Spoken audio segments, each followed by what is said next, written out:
And so baseball was the only thing I knew from childhood through growing up. We moved back to Brownwood. We lived with my grandparents for a while. And the one person that I cherished and loved more than anybody in my life was my grandfather, Ernest Morris. I tell people all the time, you need a mentor in your life. You need someone you can look up to, someone you can be like, someone you can fashion yourself after, someone you can appreciate and respect. My grandfather, Ernest Morris, was that person. He had a menswear store in Brownwood, Texas, middle of nowhere. Started it from the floor up. 6'3", 225-pound man. He had people like Gene Autry come in from California and buy suits from him in Brownwood, Texas. He knew everybody. Most integrity of anybody I'd ever seen in my life. Most honest person of anybody. He was an incredible person. I looked up to him and I wanted to be like him. But as I lived with him through my high school years, he had this saying anytime I walked out of his house. He was very respected. He was either at church or at work his entire life. When I walked out of his front door every day, whether it was to cut the yard, get the newspaper, go to school, go to football practice, wherever it was, he would say, remember who you are. Remember who you are. 15, 16, 17, I thought remember who you are meant remember that you're my grandson, and if you embarrass me in any way, I will kill you. Took me until my 30s, and I had kids of my own, and I taught kids to realize remember who you are is actually quite simple. Don't do anything you wouldn't have anybody see you do at any time. You have so many people looking up to you and looking at you. Remember who you are. Kids are always looking at us. We don't always realize it. They hear every single thing we say. Remember who you are.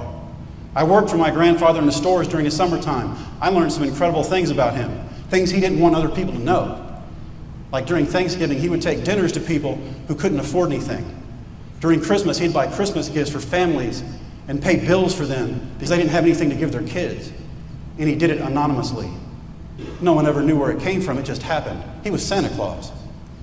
But he didn't want the credit for it. He just didn't want those kids to go without. Remember who you are.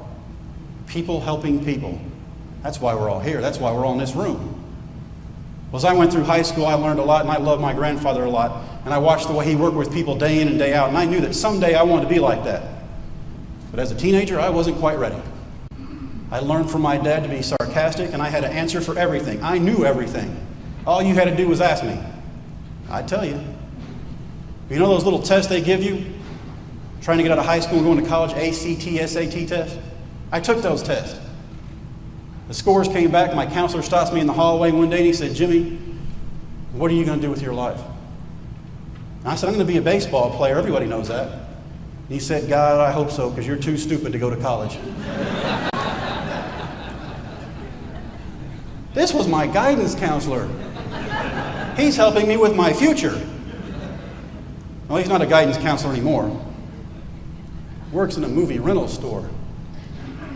He's renting the movie about my life to other people.